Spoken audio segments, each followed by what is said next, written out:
Good morning. Good morning. When Brian knew I was coming to speak with you all this morning, he said, "Oh, I know it will be good for you to see them." And he sent his thanks for your prayers. And it's not time to stop, but it looks like good news right now. Thank you. I think some of us have to remember that if we don't celebrate good news when it happens, it may get past us and we may not have it to celebrate. And so that's what I've encouraged Brian and Anna. Let's don't wait till we get let's just keep celebrating. And that's what I hope we all can remember.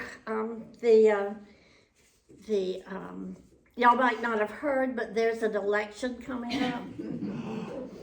And I do believe that it would not be amiss to remember all of us and in that light. So, there are times when I'm so glad to be a friend, a Quaker who, and we're not the only ones, but who realizes that when the book of Revelation was written and the period at the end and the book closed, that wasn't the end of God's revelation. And so sometimes I read a poem and it just feels like gospel.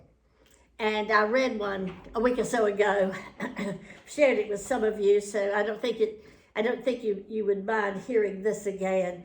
It's called Small Kindnesses. And but John Brown, if I forgot to write down the name of the poet. I've been thinking about the way when you walk down a crowded aisle, people will pull in their legs to let you by. Or how strangers will say, "Bless you," when you sneeze, a leftover from the bubonic plague.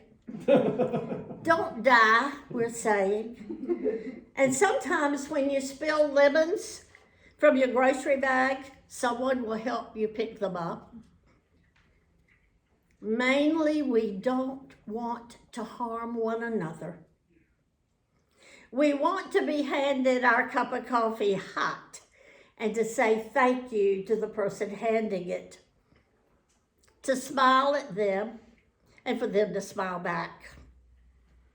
For the waitress to call us honey when she sets down the bowl of clam chowder. And for the driver in the red pickup truck to let us pass. We have so little of each other now, so far from tribe and fire. Only these brief moments of exchange. What if they are the true dwelling of the holy? These fleeting temples we make together when we say, "Here, have my seat." Go ahead, you first. I like your hat.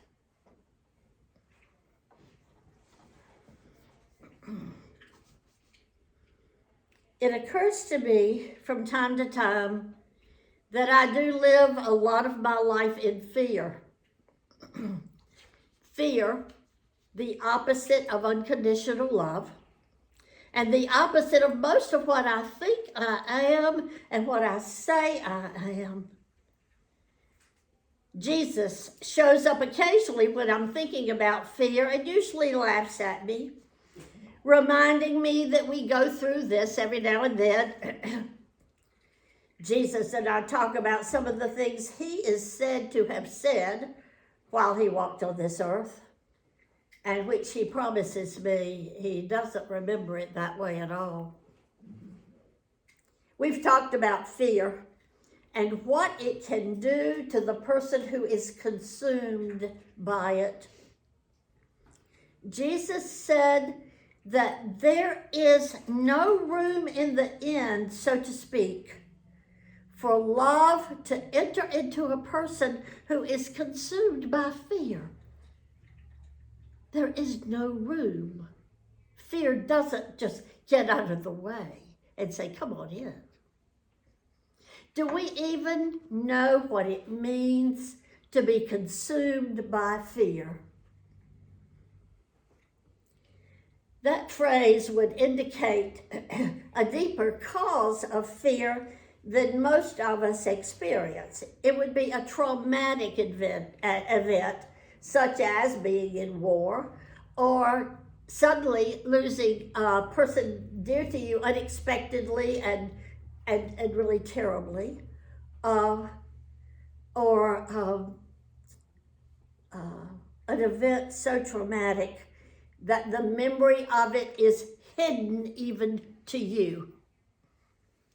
Something happens and it's so traumatic you don't remember it. But your body does, your life does. Something changed the trajectory of your life and of the lives of those around you.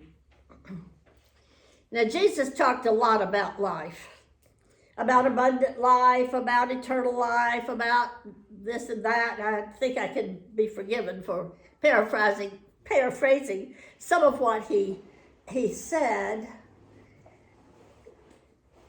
He insists that life itself is diminished by fear. Life itself is diminished by fear. And that's when I told him that I knew that from firsthand experience. Now I'm going to tell a story of my life with my mother, and there's some disturbing things I'm not going into detail at all. But before I tell the dark side, I want to tell what I'm going to call the rest of the story, the part that was so beautiful with Mama and me.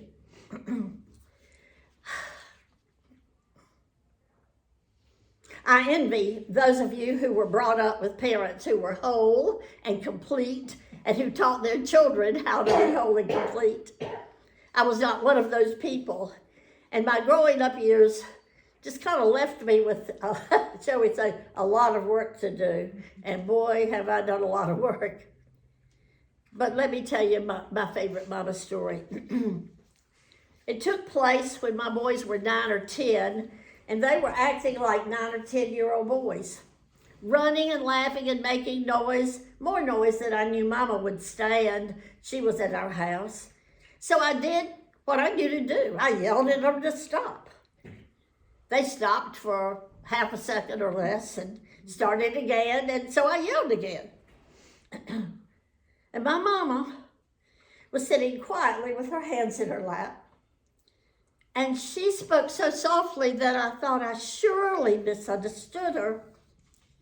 What she said was, "Judith, I wish you wouldn't yell at the boys so much."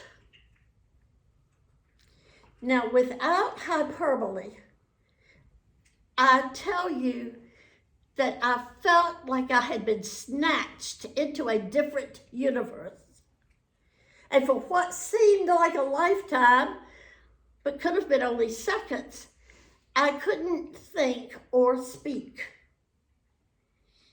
And then I thought, well, something's got to happen. And I looked at her and I said, and I never talked back to my mama, but this was as close as I've ever come. I said, "Mama, you yelled at me all the time when I was growing up."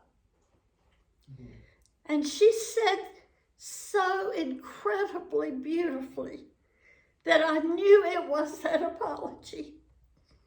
"Honey, I like to think I've learned a thing or two since then." My mama was so afraid of the world that she tried very hard to control the part of it she could. That meant mostly me. My sister was the good child. Mama would be angry with me because I was disobedient. I was lazy, I was messy, I was thoughtless. I didn't think. I didn't look before I left. I didn't clean up after myself. I didn't write neatly. I didn't.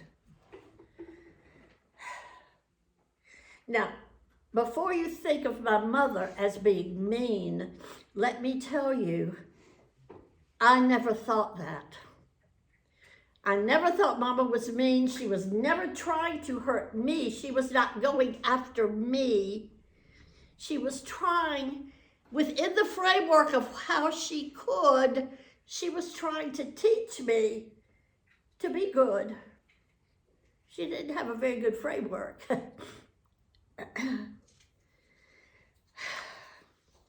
Mama used words, and she used her very angry voice. Mama never hit me, but she used what I've come to call skinny words. Words that are sharp and pointed and designed to make me be ashamed so I could straighten up and fly right. I knew I needed to be fixed because that's what I was told. And of course I agreed with her. I wasn't good enough. I don't believe she ever said that phrase, but a couple of years ago when I was driving back from Pennsylvania, I heard a poet on NPR say this. He said, my grandma always used plump words. Oh my Lord Jesus, plump. Can't you just see the words with the dough around them and the cinnamon sugar and oh my Lord, the peach words in the shape and the juiciness of peaches, plump words. As I was driving and I heard that, I knew at once that the words my mama used were skinny words.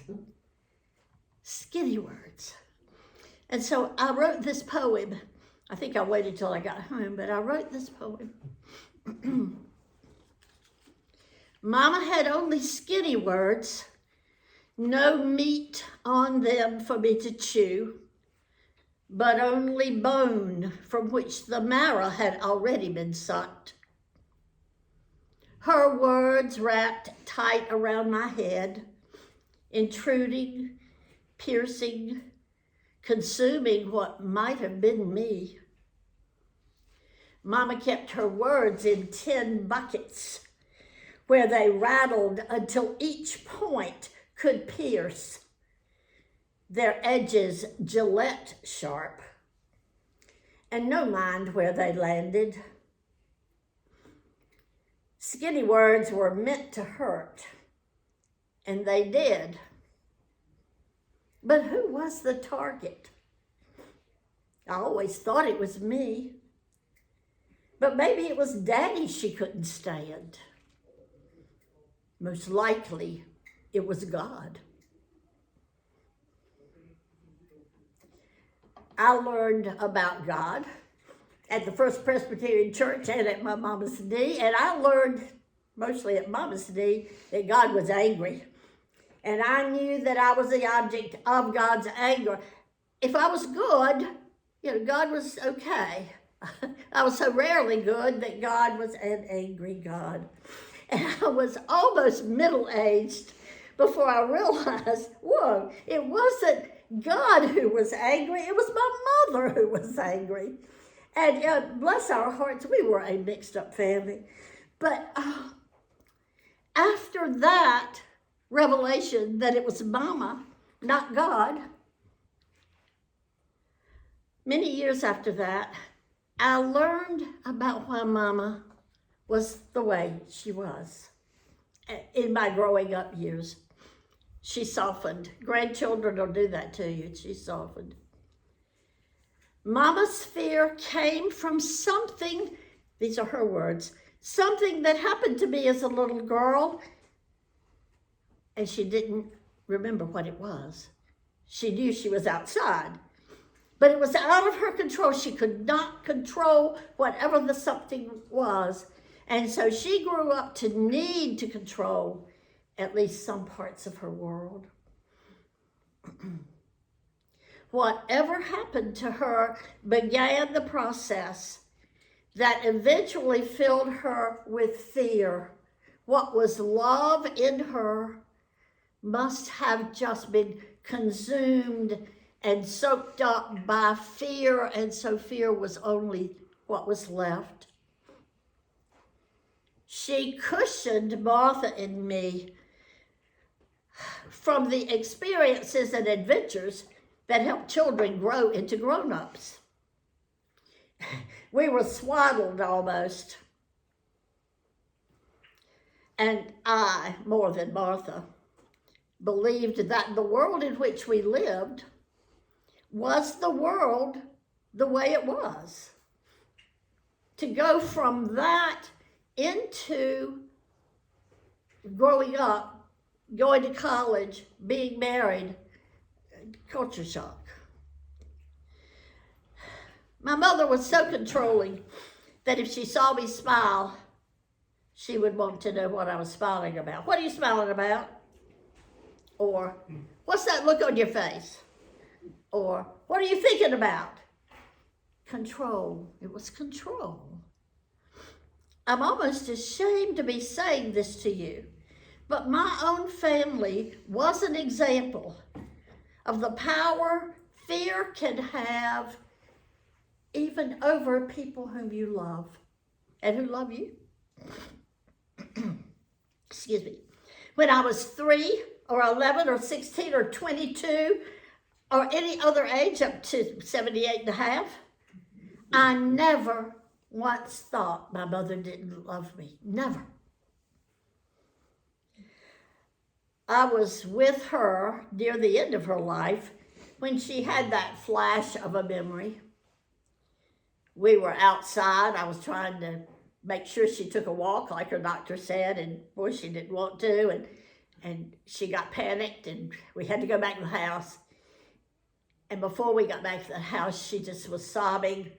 I don't know what happened to me when I was a little girl, but I was outside. You know, when you hear that sort of thing from someone who could not be vulnerable because of her need to control,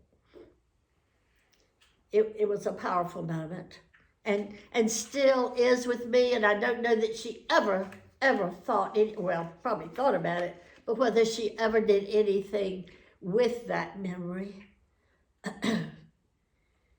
Something happened to her, and as I said, she became the something that happened to me.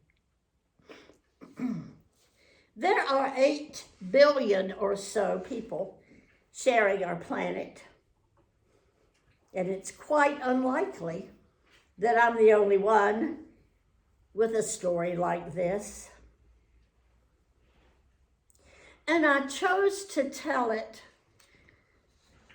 because it seems we ought to at least harbor the suspicion that the person who blocked us in traffic, or who didn't give us the right change, or who made our life a bit more inconvenient than was convenient, that person might have a story too.